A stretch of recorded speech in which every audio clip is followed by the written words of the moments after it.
The afternoon sun cast long shadows across Oakwood Park as 12-year-old Eli Jackson cut through on his way home from school. His backpack, heavy with textbooks, dug into his shoulders. Taking this shortcut would get him home 15 minutes earlier, just enough time to help his little sister with her math homework before starting his own. The park was mostly empty on this Tuesday afternoon. A few elderly folks sat on benches enjoying the mild spring weather. 2 college students tossed a frisbee back and forth, and a dog walker juggled leashes of various sizes. Eli kept to the paved path, kicking an occasional pebble and thinking about the science test he'd just aced. His thoughts scattered when his foot struck something that wasn't a pebble. He looked down to see a rich brown leather wallet lying open on the path. Eli glanced around. No one nearby seemed to be searching for anything. "Hello?" he called out. "Did anyone lose a wallet?" When no one answered, he crouched down and picked it up. The leather felt smooth and expensive under his fingertips. Nothing like the worn canvas wallet his uncle had given him for his last birthday. This was the kind of wallet that cost more than his mom's weekly grocery budget. Eli hesitated. He knew the right thing to do was to look for ID and try to return it. But a small voice inside his head whispered temptations. His mom had been working double shifts at the hospital for months now. Ever since Dad died last year, money had been tight. Really tight. The kind of tight that meant second-hand shoes and no birthday presents. The kind of tight that put worry lines on his mother's face when she thought no one was looking. He flipped the wallet open fully. His eyes widened. Inside was more cash than he'd ever seen up close, several $100s at least, arranged neatly in the billfold section. There were also multiple credit cards with shiny gold and silver designs, a driver's license, and several business cards tucked into various slots. Eli pulled out the driver's license. The photo showed an older white man with silver hair and confident eyes. The name read Richard Harrington. Something about the name tugged at Eli's memory. He'd heard it before, maybe on the local news his mom watched every evening. Next, he examined one of the business cards. Richard Harrington, CEO, Harrington Enterprises, it read, along with a phone number and downtown address. Now Eli remembered. Mr. Harrington owned half the buildings downtown. He was the guy who donated the new wing to the children's hospital, where his mom worked as a nurse's aide. Eli's hand trembled slightly as he counted the cash. $380. More money than he'd ever held. Enough to buy his little sister the birthday present she'd been hinting about for weeks. Enough to get his mom something nice for once. Maybe those comfortable shoes she needed for her long shifts. But as quickly as these thoughts formed, his mother's voice echoed in his head. "Your character is what you do when no one's watching. Eli, remember that." He carefully put everything back in the wallet exactly as he'd found it. Then he pulled out his old flip phone, the one his mom insisted he carry for emergencies, and dialed the number on the business card. It rang twice before a crisp, professional voice answered. "Harrington Enterprises, how may I direct your call?" Eli cleared his throat. Hi. I found Mr. Harrington's wallet in the park, and I want to return it to him." There was a pause on the other end. "You found Mr. Harrington's wallet?" "Yes, ma'am. It has his driver's license and everything. I'm at Oakwood Park near the east entrance. And you want to return it?" The woman sounded surprised, which made Eli feel a little sad. Was honesty that unexpected? "Yes, ma'am. It's not mine. What's your name, young man?" "Eli Jackson." "Well, Eli Jackson, that's very commendable of you. Mr. Harrington is in meetings for the rest of the afternoon, but—" She paused, and Eli could hear muffled voices in the background. "One moment, please." As Eli waited, a group of boys from his school appeared on the path ahead. He recognized them as 8th graders, the ones who sometimes hassled younger kids for their lunch money. Eli turned slightly away, hoping they wouldn't notice him. The woman's voice returned. "Eli, Mr. Harrington would like to speak with you." Before he could respond, a deeper voice came on the line. "This is Richard Harrington. You found my wallet?" "Yes, sir. At Oakwood Park. And everything's still in it?" The question wasn't accusatory, just curious. "Yes, sir. $380, your license, credit cards, and business cards. Everything's here." A low chuckle came through the phone. "You counted the money, did you?" Eli's face grew warm. "Yes, sir. I just wanted to make sure nothing fell out before I closed it. No need to explain, son. I appreciate your honesty. Most people would have kept the cash at the very least." My mom wouldn't like that, Eli said simply. She says, what does she say? Mr. Harrington prompted when Eli hesitated. She says your character is what you do when no one's watching. Your mother sounds like a wise woman. I'd like to meet her. Where do you live, Eli? The question made him uneasy. His mom had warned him about giving personal information to strangers even if they sounded nice.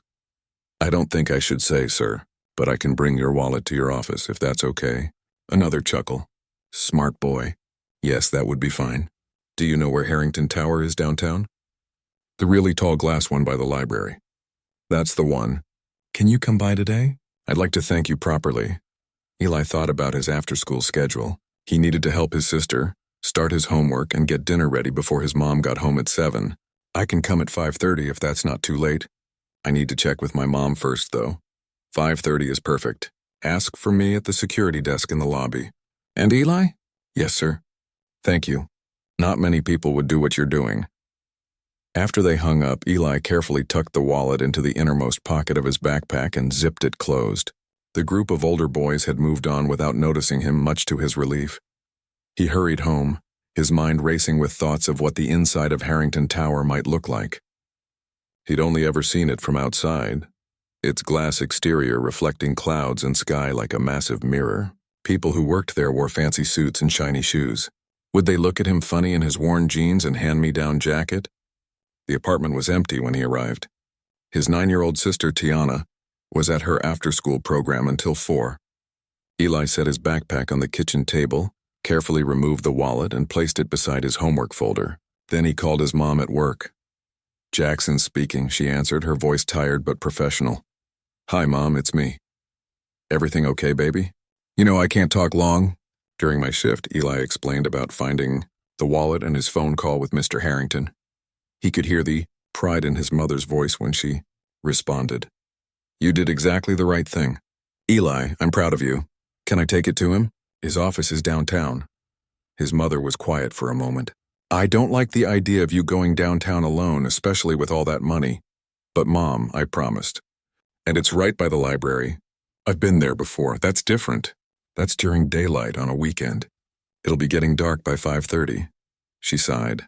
Let me see if Ms. Keisha can cover the last hour of my shift. I'll try to be home by 4:30 so we can go together. But Mom, you need those hours. Some things are more important than a few hours' pay. Eli, this is about your safety, and it's also about seeing things through. If you make a promise, you keep it. After they hung up, Eli stared at the wallet on the table. Such a small thing to cause such a big disruption. His mom rarely left work early. They needed every dollar she could earn. The guilt started creeping in. Maybe he should have just given the wallet to a park employee, or dropped it off at the police station. But then he remembered Mr. Harrington's voice, the genuine surprise and appreciation. Maybe this was important in ways he didn't understand yet. When Tiana got home bubbling with stories about her day, Eli helped her with multiplication tables while keeping one eye on the clock. He didn't mention the wallet. Tiana was still at the age where secrets were impossible to keep, and he didn't want the whole building knowing about the small fortune sitting on their kitchen table. His mom arrived home at 4:15, still in her light blue scrubs, looking exhausted but determined. Go wash your face and change your shirt, she told him. We need to leave in 15 minutes to catch the downtown bus. As Eli changed into a slightly nicer shirt, one without any holes or stains, he felt a strange mix of nervousness and excitement. He'd never been inside a fancy office building before. Would Mr. Harrington really be there? What would he say? More importantly, what would Mr. Harrington think when he saw Eli and his mom? Would he be surprised that someone from their neighborhood, someone who looked like them, had returned his wallet intact? The thought bothered Eli, but he pushed it aside.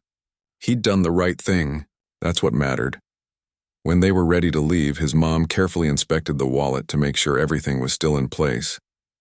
Then she handed it back to Eli with a gentle smile. You found it, so you should be the one to return it, she said, straightening his collar. I'll be right beside you. With the wallet securely in his hands and his mother by his side, Eli headed for the door, completely unaware that this simple act of honesty was about to change the course of his life forever. The downtown bus was crowded with office workers heading home, their tired faces buried in phones or staring blankly out windows. Eli and his mother squeezed into a seat near the back, He clutched the wallet tightly in his pocket, checking every few minutes to make sure it was still there. "Stop fidgeting," his mom whispered, placing her hand over his. "It'll be fine." But Eli couldn't help feeling nervous. The wallet seemed to grow heavier with each passing minute. What if Mr. Harrington accused him of taking something? What if they got there and the security guards wouldn't let them in? His mind raced with worst-case scenarios.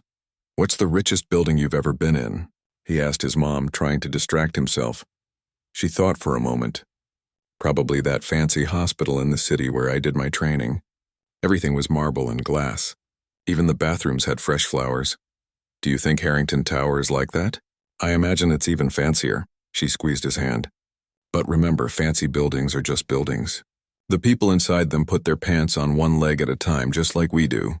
The bus lurched to a stop at the downtown transit center. As they stepped off, the city transformed around them. Gone were the familiar, worn-down buildings of their neighborhood, replaced by gleaming skyscrapers that stretched toward the clouds. Well-dressed people hurried along the sidewalks, most walking with purpose as if late for something important. Eli felt out of place in his everyday clothes. He noticed his mother straightening her back, lifting her chin. She'd changed out of her scrubs into her good jeans and a simple blouse, but they still stood out among the business suits and designer outfits. "It's just 6 blocks this way," his mother said, pointing east. As they walked, the buildings grew taller and more impressive. Finally, they stood before Harrington Tower, 60 stories of blue-tinted glass that reflected the golden light of the setting sun. "Wow," Eli breathed. He'd seen the building from a distance, but never up close. It seemed to touch the sky itself. "Remember why we're here," his mother said quietly. "We're returning something that doesn't belong to us. We have nothing to be nervous about." The revolving doors spun them into a lobby with ceilings that seemed as high as their entire apartment building. The floor was polished white marble with veins of gold running through it. A massive reception desk stood in the center, staffed by 2 people in matching navy suits. Beyond them, security guards monitored the entrance to the elevators. Eli's mother gently nudged him forward. His sneakers squeaked on the shiny floor as he approached the desk. One of the receptionists, a woman with perfectly styled hair, looked up with a practiced smile. "How may I help you?" she asked, her eyes quickly taking in their appearance. "I'm Eli Jackson. I have an appointment with Mr. Harrington at 5:30. His voice came out higher than he intended, betraying his nervousness. The woman's expression changed, surprise replacing her professional smile. "Oh, you're the young man who found his wallet."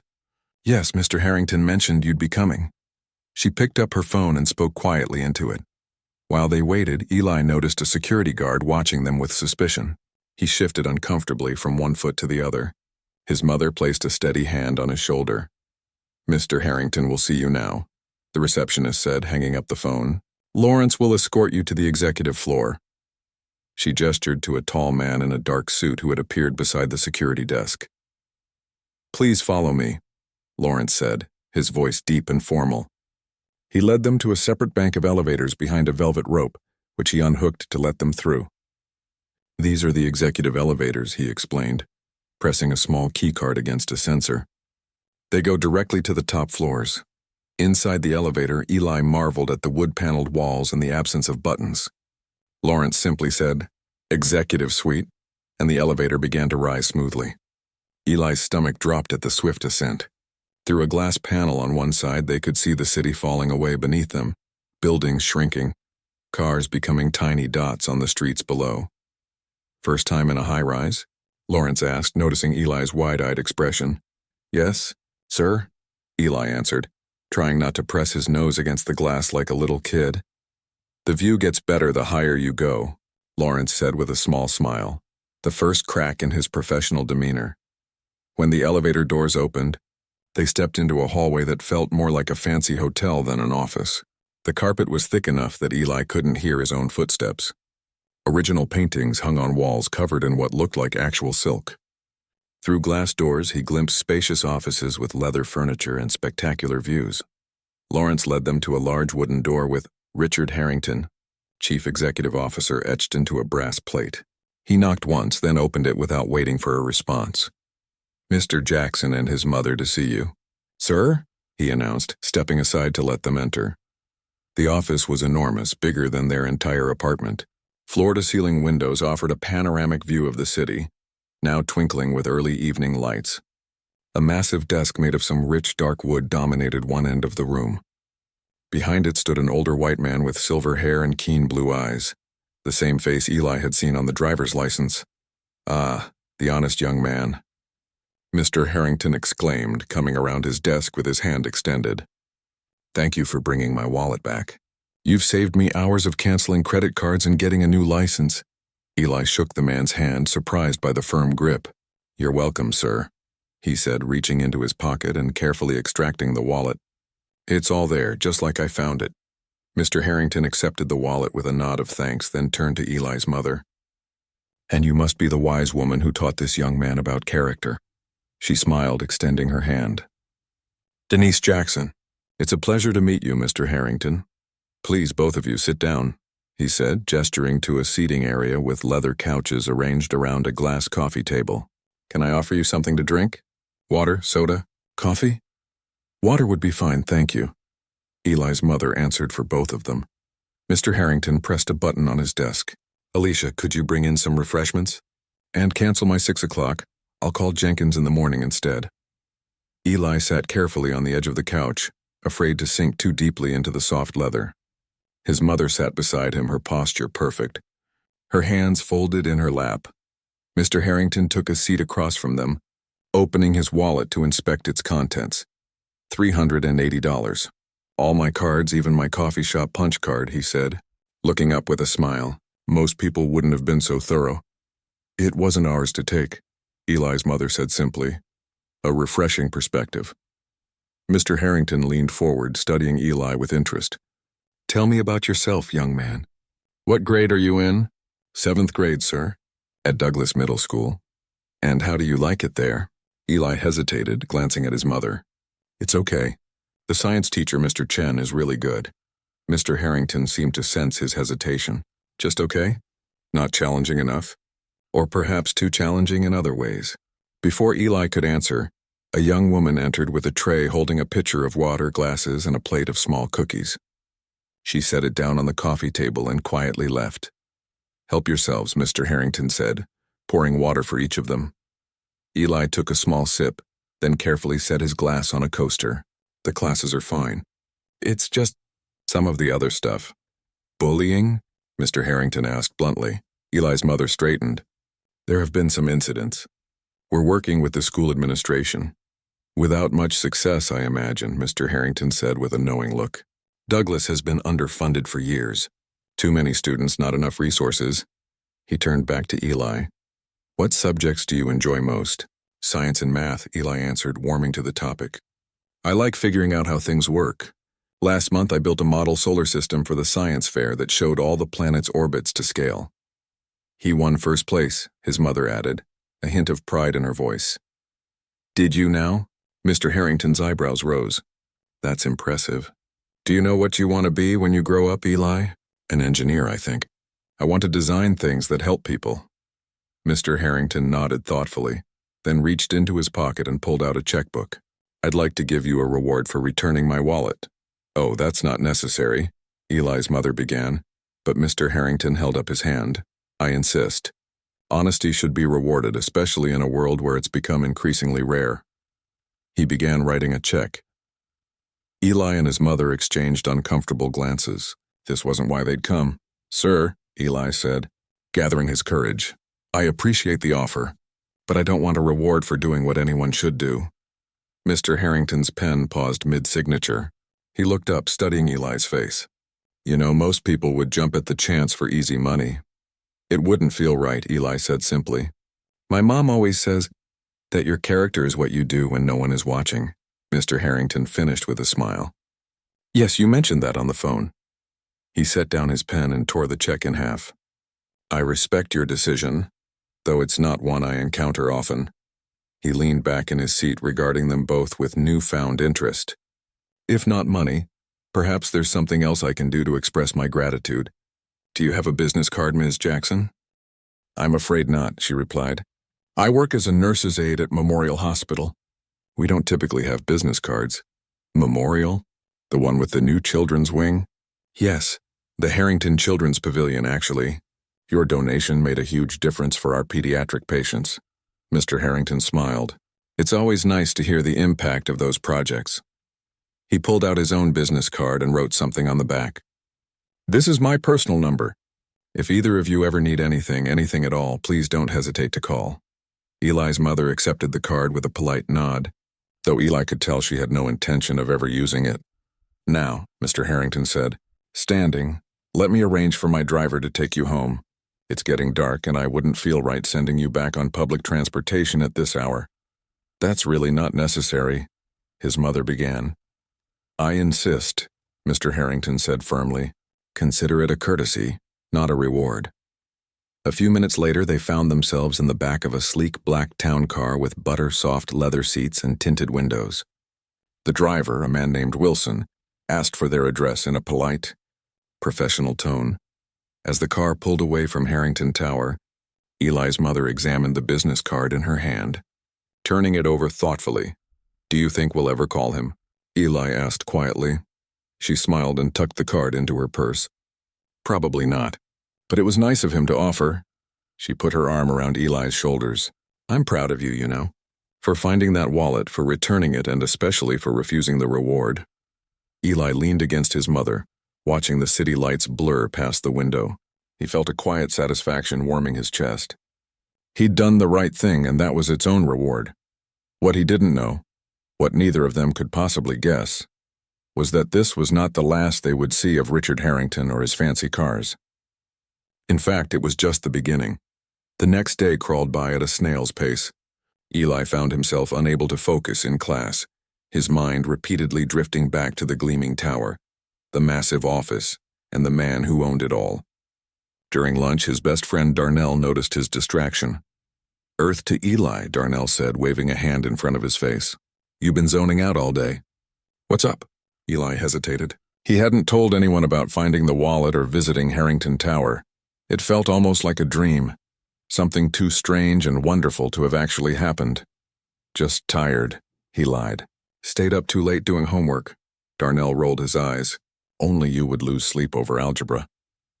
After school, Eli hurried home, turning down Darnell's invitation to shoot hoops at the community center. Something pulled him homeward, though he couldn't explain what. The memory of Mr. Harrington's business card, now tucked safely in his mother's purse, kept floating into his mind. What kind of help could a billionaire offer a family like theirs? And why would he even want to? When Eli reached their apartment building, Mrs. Wilson from next door was standing outside, arms folded across her chest, watching something with great interest. Afternoon. Mrs. Wilson, Eli said, slowing his pace. Eli. She nodded, eyes still fixed on the street. You expecting company? No, ma'am. She jutted her chin toward the curb. Well, somebody is. Eli followed her gaze and froze. Parked directly in front of their building was a sleek black SUV, not the town car from yesterday, but something even more impressive. Its windows were tinted so dark they looked like mirrors, reflecting the run-down apartment complex and the curious faces of neighbors peering from windows and doorways. It's been there about 20 minutes, Mrs. Wilson continued. Driver's just sitting inside, checking his watch every few minutes. Thought maybe it was someone coming to see your mama. Eli's heart began to pound. Maybe, he managed to say, his mouth suddenly dry. I should go check.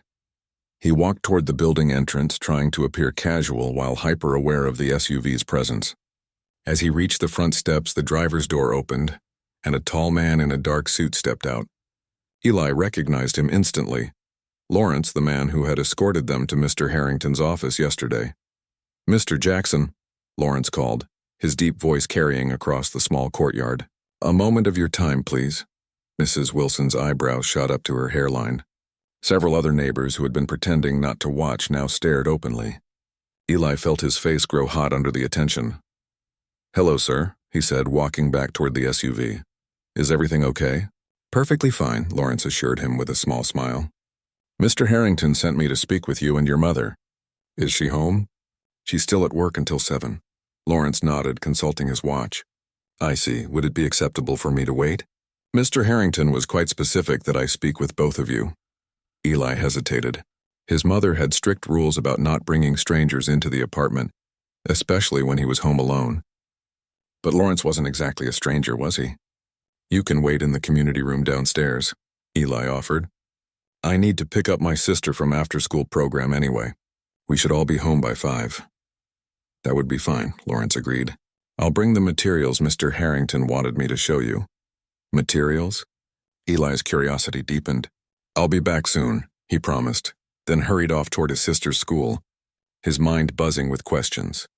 When he returned with Tiana 40 minutes later, Lawrence was sitting patiently in the building's shabby community room, a leather portfolio resting on his knees. He stood when they entered. You must be Tiana, he said with a small bow that made the 9-year-old giggle. Who are you? She asked bluntly, staring at his fancy suit. This is Mr. Lawrence, Eli explained. He works for the man whose wallet I found. Tiana's eyes widened. The rich man? With the big building? Eli had told her about their adventure on the way home. Yes, that's the one. Mr. Lawrence needs to talk to us and Mom. I'll text her to see if she can come home early, Eli said, pulling out his phone. To his surprise, his mother responded immediately. Already on my way. Mrs. Keisha called in to cover again. Don't let anyone in until I get there. While they waited, Tiana peppered Lawrence with questions about Harrington Tower, Mr. Harrington's office, and whether he had a swimming pool on the roof. Lawrence answered each question patiently, neither confirming nor denying the rooftop pool, which Eli suspected was Tiana's own invention. When their mother arrived 20 minutes later, slightly out of breath from rushing, the atmosphere shifted. She eyed Lawrence cautiously, placing herself between the man and her children. Ms. Jackson. Lawrence greeted her with a respectful nod. Thank you for making time to meet with me. Mr. Harrington's assistant, right? She asked, her tone professional but wary. Yes, ma'am. He's asked me to discuss a matter with you and your son.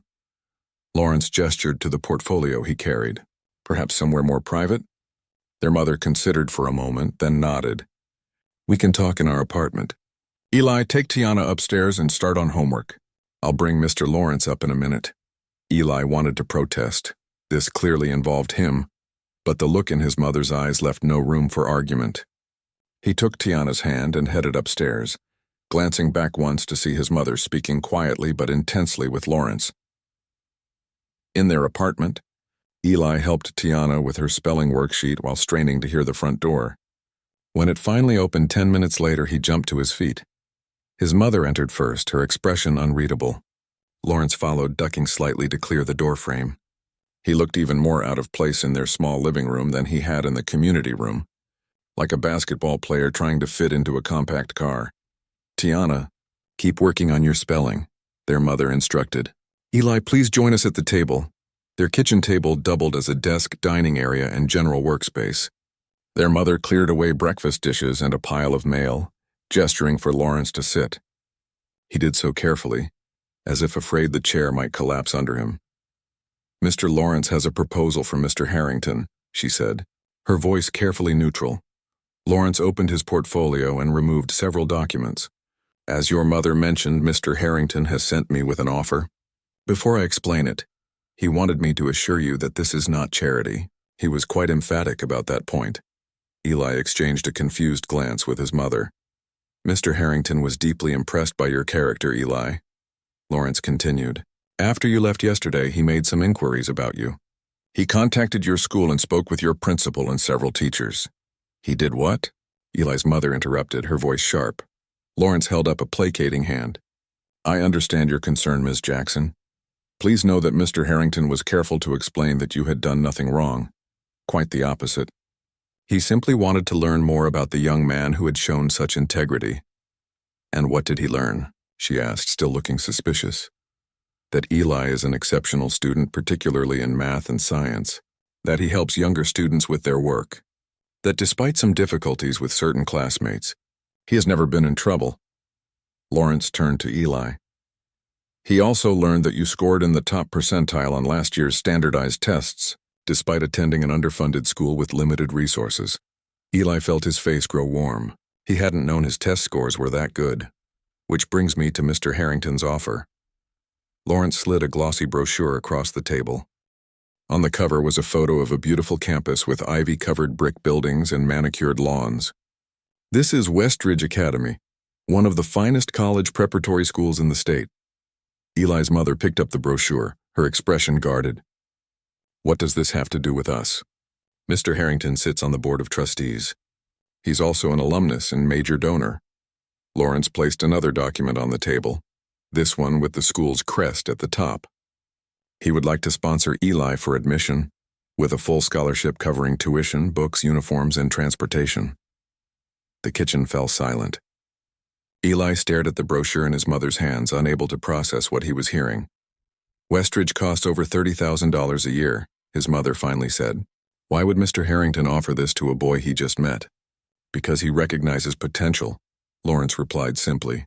And because, in his words, talent is universal but opportunity is not. Mr. Harrington himself came from humble beginnings. His education at Westridge was only possible through a similar scholarship. Eli found his voice at last. You mean I could go to that school? For real? Lawrence nodded. The spring semester begins in 3 weeks. Normally, admission is extremely competitive, with testing and interviews required. However, given your academic record and Mr. Harrington's recommendation, the headmaster is willing to admit you provisionally. You would need to maintain a B average to keep the scholarship. This is a lot to take in, Eli's mother said, leafing through the brochure. Westridge is on the other side of the city. The commute alone would be challenging. The scholarship includes transportation, Lawrence reminded her. A car would pick Eli up each morning and bring him home after his activities. Activities? Eli asked. Westridge offers extensive after-school programs. Science clubs, robotics teams, sports, music, all included in your scholarship. Tiana, who had abandoned her spelling worksheet to eavesdrop, piped up from the living room. Is Eli going to be rich now? The adults laughed, breaking the tension. No, sweetheart, their mother said. He's being offered a chance to go to a very good school. Because he found that wallet, Tiana concluded with the straightforward logic of a 9-year-old. See, Eli? Being honest does pay off. Lawrence smiled. Your sister has a point. Though I should mention that Mr. Harrington didn't make this decision lightly. He was impressed by your honesty, yes, but it was your refusal of the reward that truly caught his attention. That, and your ambition to become an engineer who helps people. Eli's mother set down the brochure, her expression serious. Mr. Lawrence, please tell Mr. Harrington we appreciate his generosity, but we'll need time to discuss this as a family. Of course, Lawrence said, standing. Mr. Harrington expected as much. He asks that you take the weekend to consider. He placed a business card on the table. This has my direct number. Call anytime with questions. The school would also be happy to arrange a tour. After Lawrence left, the apartment felt strangely empty, as if he had taken all the air with him. Eli stared at the brochure, afraid to touch it as if it might disappear. Can I really go to that school? He asked quietly. His mother sat heavily in the chair Lawrence had vacated. I don't know, baby. It's a big decision. But it's a good school, right? Better than Douglas? Much better, she admitted. But there are other things to consider. You'd be in a very different environment. The other students would be rich, Eli finished. And mostly white, she nodded, reaching for his hand. It wouldn't be easy. You might feel out of place. I already feel out of place sometimes, he said. At least there I'd get to learn cool stuff. His mother smiled faintly. Let's sleep on it. This isn't a decision to make in one night. But as Eli lay in bed that evening, listening to the familiar sounds of their apartment building, Mrs. Wilson's television, the Rodriguez baby crying, the creaky elevator, he already knew his answer. He wanted to go to Westridge. He wanted to learn everything they could teach him about science and math and engineering. He wanted to make his mother proud, and maybe, just maybe, he wanted to prove to Mr. Harrington that his faith in a boy who returned a wallet wasn't misplaced. The weekend passed in a blur of discussions, research, and what Eli's mother called reality checks. She spent hours online reading about Westridge Academy, printing articles about their academic achievements and notable alumni. Eli caught her making lists late into the night, pros and cons, questions to ask, things they would need if he accepted. By Sunday evening, they sat at their kitchen table surrounded by papers, the glossy brochure now dog-eared from constant handling. I still can't believe this is happening, his mother said, rubbing her temples. A week ago, life was normal. Now we're talking about you attending one of the most exclusive schools in the state. Do you think I should go? Eli asked, studying her face for clues. She sighed, setting down her pen. Honestly, Yes, the opportunities this would open for you. She gestured to the brochure. Their science labs alone are better equipped than most community colleges. Nearly every graduate goes on to a top university. But, Eli prompted, sensing her hesitation. But I worry about you being in such a different environment. These kids come from wealthy families. They vacation in Europe and have summer homes. Their parents are doctors, lawyers, executives. Mr. Harrington said he grew up poor and he went there. On a scholarship, yes. And that was 50 years ago. She reached for his hand. I just don't want you to feel like an outsider. Eli thought about this. I might at first. But isn't that better than staying at Douglas where Troy Williams shoves me into lockers and nobody does anything about it? His mother winced. Troy's bullying had escalated over the past semester, and the school administration seemed powerless or unwilling to stop it. Besides, Eli continued, if I want to be an engineer someday, wouldn't Westridge give me a better chance? It would, she admitted. Their graduates get into MIT, Caltech, Stanford, places we wouldn't even dream of applying to otherwise. Then I want to try, Eli said firmly. I can always come back to Douglas if it doesn't work out, right? His mother studied him for a long moment, pride and worry battling in her expression.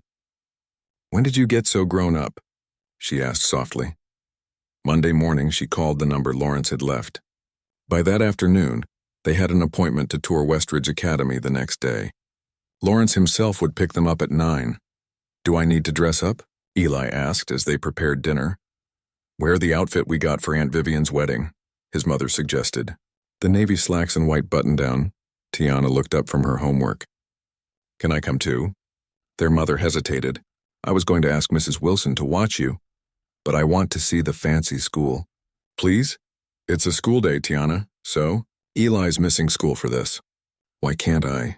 Their mother sighed, too tired to argue. Fine, but you have to behave perfectly. No running, no asking a million questions, no touching things. This is very important for your brother. Tiana crossed her heart solemnly. Promise. The next morning, Lawrence arrived precisely at 9 in the same black SUV. This time, Eli noticed the Harrington Enterprises logo discreetly displayed on the driver's door. Neighbors peered from windows again as they climbed into the vehicle, Tiana barely containing her excitement at the leather seats and built-in screens. The headmaster is looking forward to meeting you, Lawrence said as they pulled away from the curb. Dr. Powell rarely gives personal tours, but Mr. Harrington spoke highly of you. Eli swallowed hard. The pressure to make a good impression felt suddenly overwhelming. The drive to Westridge took nearly 40 minutes, carrying them from their urban neighborhood through progressively wealthier areas until they reached the suburbs. When they finally turned onto a tree-lined drive marked by stone pillars bearing the Westridge crest, Eli's heart began to pound. The campus spread before them, a collection of ivy-covered brick buildings surrounding a central quad. Students in navy blazers and khaki pants moved between classes, some carrying musical instruments or sports equipment. Everything looked exactly like the brochure, only more real and intimidating. Lawrence parked near the main building and escorted them inside. The entrance hall featured a domed ceiling with a stained glass skylight, casting colorful patterns across marble floors. Display cases showcased athletic trophies, academic awards, and historical artifacts from the school's 150-year history. Wow, Tiana whispered, her eyes wide. It's like Hogwarts. A tall woman with silver hair pulled into a neat bun approached them. You must be the Jacksons, she said warmly, extending her hand. I'm Dr. Henrietta Powell, headmaster of Westridge Academy. Welcome to our campus. Dr. Powell led them through the main building, explaining the school's history and philosophy as they walked. She showed them classrooms equipped with the latest technology, science labs with equipment Eli had only seen in movies, and an art studio where students worked on projects that looked professional. Our middle school students share these facilities with the upper school, Dr. Powell explained. We believe in challenging our younger students while providing appropriate support. They toured the library, 3 stories of books with reading nooks and study carols, and the dining hall, which looked more like a restaurant than a school cafeteria. Through floor-to-ceiling windows, they could see athletic fields stretching toward a wooded area at the edge of campus. And this, Dr. Powell said, stopping outside a glass-walled room filled with computers and what looked like robotics equipment, is our innovation lab. Students design and build projects here, often in partnership with local engineering firms. Eli pressed his face to the glass. watching a group of students working on what appeared to be a small drone. "Is that something Eli could join?" his mother asked. "Absolutely," Dr. Powell smiled. "Our robotics team has won the state championship 3 years running. They're always looking for new members with an interest in engineering." As they continued the tour, Eli noticed the other students watching them curiously. He was acutely aware of being one of the few black faces on campus, but no one seemed openly hostile, just curious. "Now," Dr. Powell said as they completed the circuit, returning to her office, "I'd like to speak with Eli alone for a few minutes, if that's acceptable." His mother looked surprised but nodded. "We'll wait here." Dr. Powell's office was smaller than Mr. Harrington's but no less impressive, with walls lined with books and windows overlooking the quad. She gestured for Eli to take a seat in a leather chair across from her desk. "So, Eli," she began, "what did you think of our campus?" "It's amazing," he admitted. "The science labs especially," she smiled. "Richard, Mr. Harrington told me you have an interest in engineering." "Yes, ma'am. I want to design things that help people someday." A noble ambition. Dr. Powell leaned forward, her expression becoming serious. "Eli, I want to be direct with you. Westridge is a challenging environment. Academically and socially, our students come primarily from privileged backgrounds. You would be one of only a handful of scholarship students and one of even fewer students of color." Eli nodded, appreciating her honesty. "This can present unique challenges," she continued. "I won't pretend otherwise, but I also believe, based on what Mr. Harrington and your current teachers have told me, that you have the intelligence and character to thrive here." "I want to try," Eli said simply. Dr. Powell studied him for a moment, then nodded. "Good, because I believe you belong here." She reached for a folder on her desk. "This contains the formal scholarship offer and enrollment materials. The spring semester begins January 10th, which gives us 3 weeks to get everything in order. Do you have any questions for me?" Eli hesitated, then asked the question that had been bothering him since Lawrence first appeared at their apartment. "Why did Mr. Harrington do this? Just because I returned his wallet?" Dr. Powell's expression softened. "Richard doesn't make decisions like this lightly. Yes, he was impressed by your honesty, but many people might have returned the wallet, especially once they knew who it belonged to. What impressed him more was your refusal of the reward. He said you told him it wouldn't feel right to take money for doing what anyone should do." She gestured to a photo on her wall, a much younger Richard Harrington standing with a group of students in front of the school. "Richard came from circumstances not unlike yours. A teacher recognized his potential and helped him secure a scholarship to Westridge. That scholarship changed the course of his life." She smiled. "He sees himself in you, Eli. Not just your circumstances, but your character." When they rejoined his mother and Tiana, Dr. Powell handed over the enrollment folder with a warm smile. "Take a few days to review everything," she suggested. "The scholarship is comprehensive: tuition, books, uniforms, transportation, meals, and extracurricular activities. We want to remove any barriers to Eli's success here." On the drive home, Tiana chattered excitedly about the campus while their mother reviewed the enrollment documents. Eli stared out the window, his mind racing. The opportunity before him seemed almost too good to be true. "There's a lot of paperwork here," his mother murmured. "Medical forms, academic records, technology agreements. Will you be able to complete everything in time?" Lawrence asked from the driver's seat. "I'll make it work," she said firmly.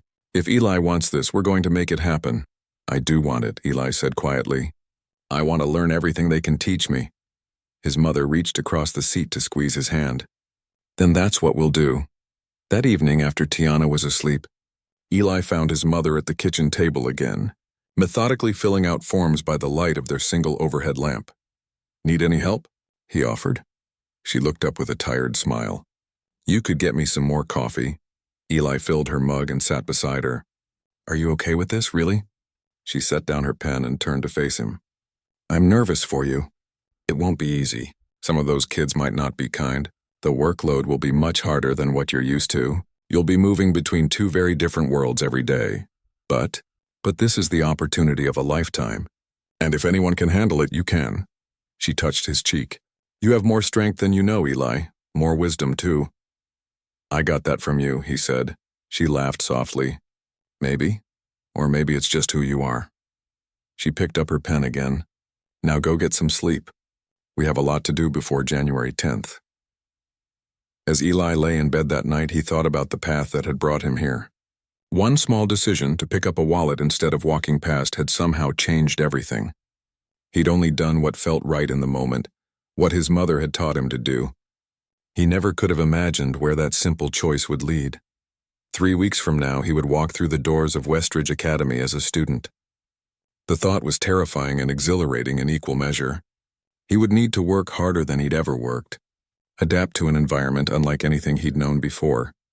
But for the first time, Eli could see a clear path to the future he wanted, a future where he used his mind to build things that mattered, that helped people, that made a difference, all because he'd stopped to pick up a wallet on a Tuesday afternoon in Oakwood Park. 6 months later, the black SUV that once caused neighbors to peek through curtains had become a familiar sight in front of the Jackson apartment building. Each morning at 7:15 it arrived to take Eli to Westridge Academy, and each afternoon at 5:30 it returned him home. The driver, a retired Navy veteran named Mr. Porter, now greeted Mrs. Wilson by name and occasionally brought Tiana candy that his wife made. On this particular Friday afternoon in late June, Eli sat in the back seat reviewing his final exam scores on his school tablet, the same tablet every Westridge student received, but which still felt like a miracle in his hands. All A's with a special commendation from his science teacher for his end-of-year project, a solar-powered water filtration system designed for use in areas with limited resources. Good news? Mr. Porter asked, catching Eli's smile in the rearview mirror. Yes, sir. I passed everything. Better than passed, actually. Never doubted it for a second, Mr. Porter said with a nod. You work harder than any kid I've ever seen. It was true. The past 6 months had been the most challenging of Eli's life. That first day at Westridge, walking into the imposing brick building wearing his new uniform, feeling every eye on him, remained one of the most terrifying moments he could remember. The academics had been even more daunting. What his old school covered in a month, Westridge covered in a week and with greater depth. He'd spent countless nights at the kitchen table, working well past midnight to catch up. But gradually, day by day, assignment by assignment, he had closed the gap. His mother had cut back to part-time at the hospital to help him adjust, using some of the stipend Mr. Harrington had insisted on providing for family support. Together, they'd weathered the transition, the academic demands, the social awkwardness, the culture shock of moving between worlds each day. As they pulled up to his building, Eli spotted an unfamiliar car parked behind his mother's aging sedan, a sleek silver Mercedes with tinted windows. You expecting company? Mr. Porter asked, following his gaze. No, Eli said, suddenly alert. Mom didn't mention anyone coming over. Want me to wait until you get inside? Eli shook his head. It's probably just someone visiting another apartment. Thanks for the ride, Mr. Porter. See you Monday. Enjoy your weekend. Scholar, Mr. Porter replied with a small salute, his customary farewell. Eli hurried up the stairs, his mind racing through possibilities. When he opened the apartment door, he froze in surprise. Sitting at their kitchen table, sipping coffee with his mother and sister, was Richard Harrington himself. There he is, Mr. Harrington exclaimed, rising from his chair with a warm smile. The man of the hour. Mr. Harrington, Eli managed, setting down his backpack. I didn't know you were coming. That would be my fault, his mother said, looking both amused and a little flustered. Mr. Harrington called this morning, but I wanted to surprise you. Tiana bounced in her seat. He brought cookies from a fancy bakery. The kind with real vanilla beans. Please sit, Mr. Harrington gestured to the empty chair. I was just telling your mother how impressed Dr. Powell is with your progress this term. Eli sat down, still processing the bizarre sight of the billionaire CEO in their humble kitchen, using one of their mismatched mugs, apparently perfectly at ease. I got all A's, Eli said, finding his voice. I just checked my final grades. His mother's face lit up. All of them? Even Latin? Latin had been Eli's nemesis all semester, a subject not even offered at his previous school, but required at Westridge beginning in 6th grade. He'd started 2 years behind his classmates. Even Latin, he confirmed. Mr. Winters gave me a 94 on the final. That's my boy, she said, her eyes shining with pride. Mr. Harrington nodded approvingly. Impressive, especially given where you started. Dr. Powell tells me you've had perfect attendance as well, and you've joined the robotics team? Yes, sir. We're building an underwater drone for the regional competition next fall. Remarkable. Mr. Harrington sipped his coffee. I always believed you'd rise to the challenge, Eli, but you've exceeded even my expectations. Thank you for giving me the chance, Eli said, the words feeling inadequate for the magnitude of what this man had done for him. You earned that chance, Mr. Harrington corrected gently. I merely recognized what was already there. Tiana, never one for extended serious conversation, piped up, Are you really a billionaire? Do you have a swimming pool shaped like a dollar sign? Tiana! Their mother gasped, mortified, but Mr. Harrington laughed, a genuine, hearty laugh that transformed his distinguished face into something much more approachable. No dollar-shaped pools, I'm afraid. Just a regular rectangle, though I do have a treehouse. Would you believe that? A treehouse? Tiana's eyes widened. For real? For real. Built it for my grandchildren. They're a bit older than you, but they still enjoy it when they visit. As they chatted, Eli noticed how different Mr. Harrington seemed here in their apartment. More relaxed, less formal than he'd been in his office. Here, surrounded by their worn furniture and family photos, with Tiana's artwork covering the refrigerator, he was just a man sharing coffee and cookies, telling stories that made them laugh. Eventually, Mr. Harrington set down his mug and turned to Eli's mother. Ms. Jackson, I actually came here today with a specific purpose. As you know, Westridge offers several summer programs for our students. Given Eli's interest in engineering, there's one in particular I think would benefit him greatly. He reached into his jacket and produced a brochure. This one showing students working in what looked like a professional engineering lab. The Innovation Academy runs for 4 weeks in July at the Harrington Engineering Center downtown. Students work alongside professional engineers on real-world projects. It's normally open only to upper school students, but Dr. Powell and I agree that Eli is ready for this challenge.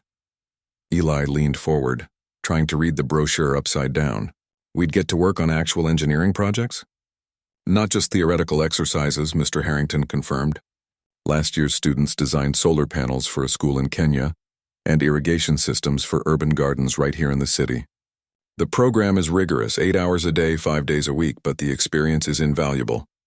It sounds amazing, Eli breathed. His mother took the brochure, studying it with a slight frown. The timing is difficult. I was planning to pick up more shifts at the hospital during the summer, and Eli usually watches Tiana while I'm at work. Mr. Harrington nodded understandingly. I anticipated that concern. The program includes transportation, of course, and lunch for the students, but it also offers a concurrent program for younger siblings, a sort of summer camp focusing on art, music, and science activities. Tiana gasped. I could go too? If your mother approves, Mr. Harrington said, producing a second brochure. The Young Siblings program runs the same hours as the Innovation Academy. Many of our families find it helpful for summer childcare. Eli's mother accepted the second brochure, her expression softening. That would solve our summer plans. But surely these programs have fees, all covered by Eli's scholarship, Mr. Harrington assured her. As I've said before, this isn't charity. It's an investment in potential. In both your children's potential, he added, smiling at Tiana. After Mr. Harrington left, promising to have Lawrence send over the application materials, the Jacksons sat in stunned silence for several moments. Did that really just happen? Eli finally asked. Did a billionaire really just sit at our kitchen table eating cookies with us? His mother shook her head, laughing softly. I keep thinking I'll wake up and the past 6 months will have been a dream. Finding that wallet changed everything. No, Eli said thoughtfully. Returning the wallet changed everything. If I'd just walked past it, or if I'd kept the money. You would never have done that, his mother said firmly. But if I had, none of this would have happened. I'd still be at Douglas, still hiding from Troy Williams, still just dreaming about being an engineer someday instead of actually learning how to become one. That night, long after Tiana had gone to bed, Eli found his mother sitting on their small balcony, staring at the city lights in the distance. He joined her, draping his jacket over her shoulders against the evening chill. Penny, for your thoughts? He asked, using one of her favorite expressions. She smiled. I was just thinking about how proud your father would be of you. He always said you were going to do great things someday. Eli swallowed against the sudden tightness in his throat. I wish he could see all this. He can, she said simply, squeezing his hand. And he's as proud as I am. After a moment, she added, You know, when Mr. Harrington first offered this scholarship, I was terrified. I worried you'd feel out of place, that the other kids would be cruel, that you'd be caught between two worlds. I do feel that way sometimes, Eli admitted, like I don't fully belong at Westridge or back in the old neighborhood anymore. The guys on the basketball court stopped inviting me to play once I started going to the rich kid school. His mother nodded sadly. I've noticed that. Change always comes with loss, even good change. But I've gained so much more, Eli continued. At Westridge, I'm learning things I never even knew existed. The teachers actually care if we understand, and some of the kids are really cool once you get to know them. Like that boy who came over to work on your robot project. What was his name? Preston, Eli supplied. His dad owns some tech company. He seemed kind of stuck up at first, but he's actually pretty cool. We're going to be lab partners next year. His mother smiled. See, you're finding your place. They sat in comfortable silence for a while, watching the distant headlights move along the highway like streams of light.